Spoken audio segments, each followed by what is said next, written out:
नमस्कार, capital TV का खास शो सबसे बड़ा सवाल देख रहे हैं आप। मैं हूं निश्चित दुबे।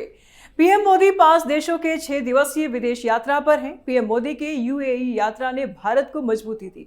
दोनों देशों के बीच स्ट्रेटेजिक डिफेंस पार्टनरशिप फ्रेमवर्क पर समझौता हुआ और इसके साथ ही strategic petroleum reserve, LPG supply और गुजरात के वाडिनार में शिप रिपेयर क्लस्टर बनाने को लेकर भी एमओयू साइन हुए हैं।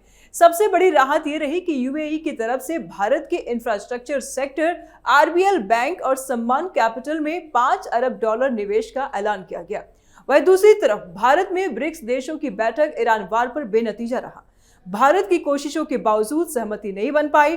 अरागची ने ब्रिक्स देशों से एकजुट होकर अमेरिकी दबाव और दादागिरी का विरोध करने की अपील की। वहीं रूसी विदेश मंत्री सर्गेई लावरोव ने भारत को मध्यस्थ बनाने का प्रस्ताव दिया।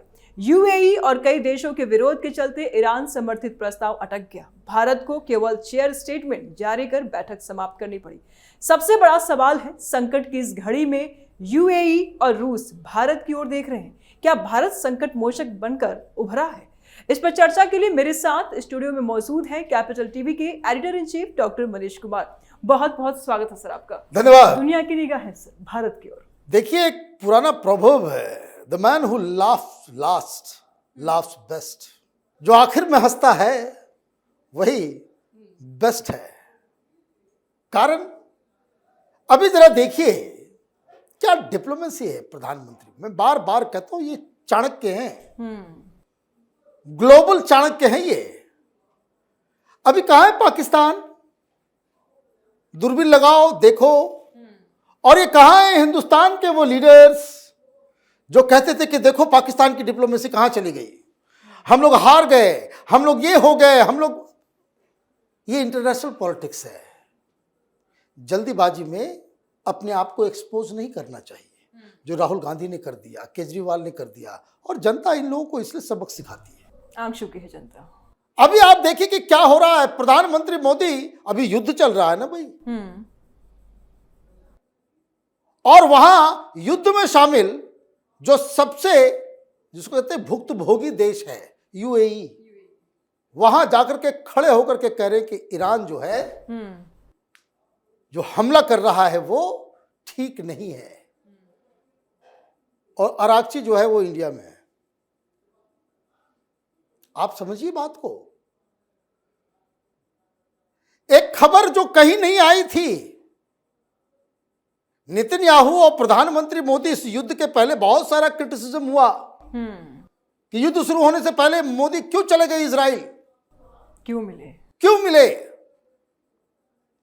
अब ये यूएई में नेतन्याहू ने सीक्रेट विजिट कर दिया, किसी को पता नहीं। वो तो नेतन्याहू ने कल ट्वीट किया क्योंकि उसकी जरूरत पड़ गई, क्योंकि चीन और अमेरिका वो दोनों में बातचीत चल रही है।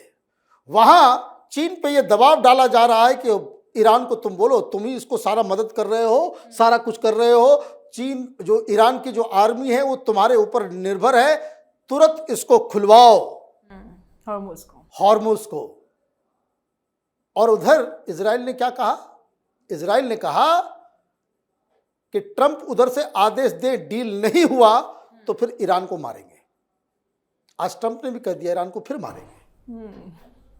तो ईरान अटैक कहां करता है? यूएई में। भाई लड़ाई ईरान की किससे है? इजराइल से ना, इजराइल से, अमेरिका से। हाँ, सबसे ज्यादा मिसाइल और सबसे ज्यादा ड्रोन्स अटैक कहां हुए? यूएई में। यूएई में 3000 मिसाइल और ड्रोन अटैक्स हुए हैं। इजराइल में 2000 भी नहीं हो पाया, और वहां प्रधानमंत्री पहुंच गए। तो ये अपने आप में बताता है कि प्रधानमंत्री मोदी किस तरह की डिप्लोमेसी करती है। और रूस की तरफ से कहा गया कि पाकिस्तान की बस की बात नहीं है, ये हिंदुस्तान ही ये काम कर सकता है, यही मीडिएटर बने। और आप देखिए कि यूएई में छोटा सा नहीं, 7 अलग अलग इमिरेट्स है। वहां 33% पॉपुलेशन जो है वहां भारतीय हैं, भारत के साथ संबंध है। और सारी चीजें जो आपने बताई कि ये बजट आ रहा है, ये इन्वेस्टमेंट हो रहा है, एमओयू साइन हुआ वो है। सारी चीजें वो दुनिया के लिए है। अंतर खाने क्या है? स्ट्रेटेजिक समझौता, रक्षा मसौदा, रक्षा सौदा। और जो खुलासा हुआ है आज कि यूएई में के अंदर वो जो ईरान से जो सारी चीजें आ रही थी उसको रोकने के लिए, जैसे इजराइल के पास अपना गोल्डन डोम है ना, आयरन डोम, वही आयरन डोम सिस्टम यूएई में इजराइल लगा गया है, इसलिए इतने सारे अटैक हुए तो हमला वो उसने रोक लिया। तो इजराइल, इंडिया, यूएई एक अलग ट्रायंगल बन रहा है। दुनिया अभी तक इसको समझती, प्रधानमंत्री मोदी डोनाल्ड ट्रंप को पटकने के लिए पहुंच गए कहां? यूरोप। किस तरह का स्वागत हो रहा है? प्रधानमंत्री मोदी यूएई गए, F-16 लगा दिया साथ में। और अब जब यूरोप गए हैं तो वहां 4-4 देशों में जा रहे हैं वो। और उन देशों के साथ क्या हो रहा है? यूरोपियन यूनियन, यूरोप के देश ये अमेरिका के सहयोगी हैं, लेकिन मती मारी गई डोनाल्ड ट्रंप की। तो भारत क्या कर रहा है? एक एक के साथ ट्रेड डील्स कर रहा है।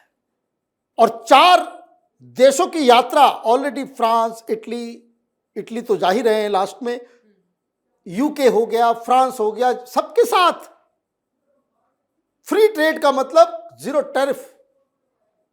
जो सामान हम अमेरिका दे रहे थे, बेच रहे थे, वहां हम इस मार्केट में, क्योंकि दोनों का रिक्वायरमेंट मार्केट का जो है एक जैसा है। और प्रधानमंत्री मोदी उधर गए नहीं।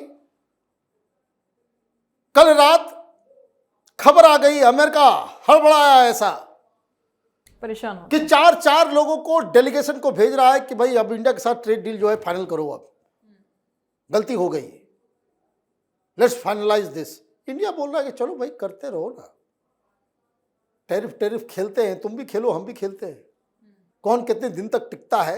ये जो मास्टर निगोशिएटर्स होते हैं उसकी ये कला है कि आपके मन में, आपके पक्ष में चीजें नहीं हो पा रही है तो चीजों को आगे बढ़ाते रहो, सामने वाले को इतना फ्रस्ट्रेट कर दो कि आखिर में बोले चलो भाई जो तुम कह रहे हो है ना, जो कह रहे हो वही करके खत्म करो।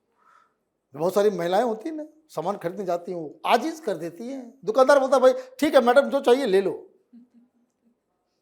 This is the game India is playing with USA. भाई क्यों अचानक से आपको याद आ गया कि भाई वो वहां जा रहे, कुछ अंदर खाने, कुछ बड़ा खेल हो रहा है। और प्रधानमंत्री मोदी वो उसी संदर्भ में ये यात्रा पे गए हैं। और यहां विपक्षी पार्टियों को देखिए सर, ब्रिक्स समिट में बात नहीं बनी ईरान वार पे। देखिए नहीं बनेगी, अभी कुछ नहीं बनेगा।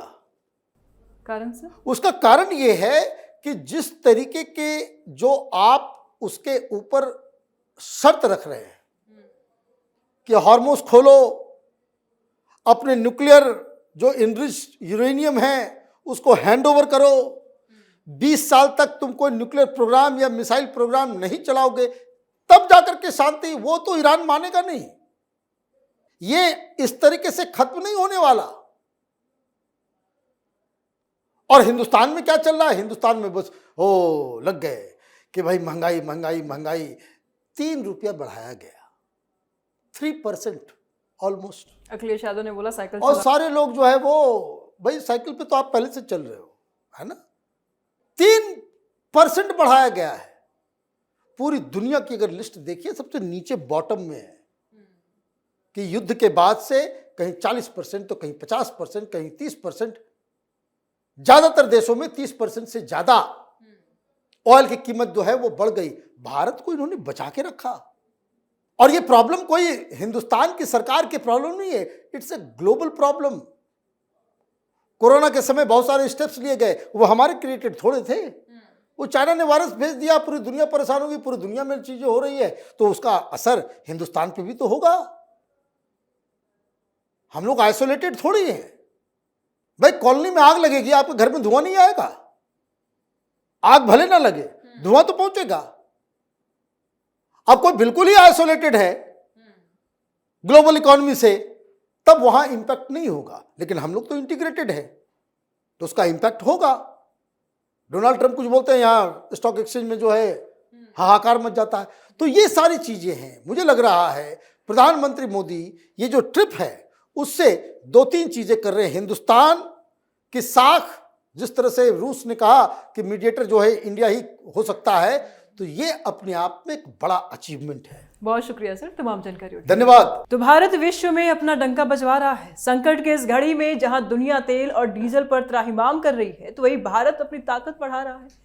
इस वक्त रूस और यूएई भारत की ओर देख रहा है। सबसे बड़ा सवाल में फिलहाल इतना ही। वीडियो को लाइक करें, अपनी राय आप जरूर दें कमेंट बॉक्स में। चैनल को सब्सक्राइब करें। जल्दी मिलते हैं नए अपडेट में।